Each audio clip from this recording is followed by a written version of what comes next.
Hi, I am Marc Cornelio and this is my Sprout Up journey. Being a BS in Agriculture student is the best decision I have made and something I would definitely be proud of.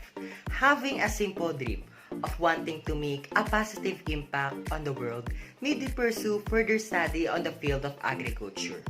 As I continue my study at the University of the Philippines, Los Baños, we have gained knowledge and skills on different components of the agricultural sectors, such as crop science, which deals with the study of various crop production, methods, and practices. Animal science, which consists of several portions, such as dairy, beef, swine, and poultry production.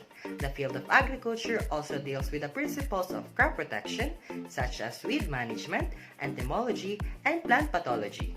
Soil science is also part of the agricultural component and highlight the study of various properties of soils. Lastly, agricultural extension and communication, which deals with the outlook on agriculture related.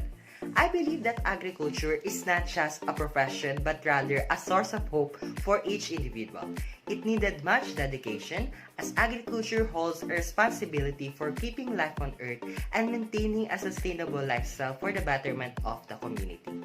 It is not too late to take an action. Simply allowing ourselves to be educated on agricultural information and supporting agricultural related projects is a stepping stone for each of us in creating a positive impact on the world. So, what are we waiting for? Together, let us sprout up. This is Marc Cornelio para sa Bayan, Agham at Agrikultura.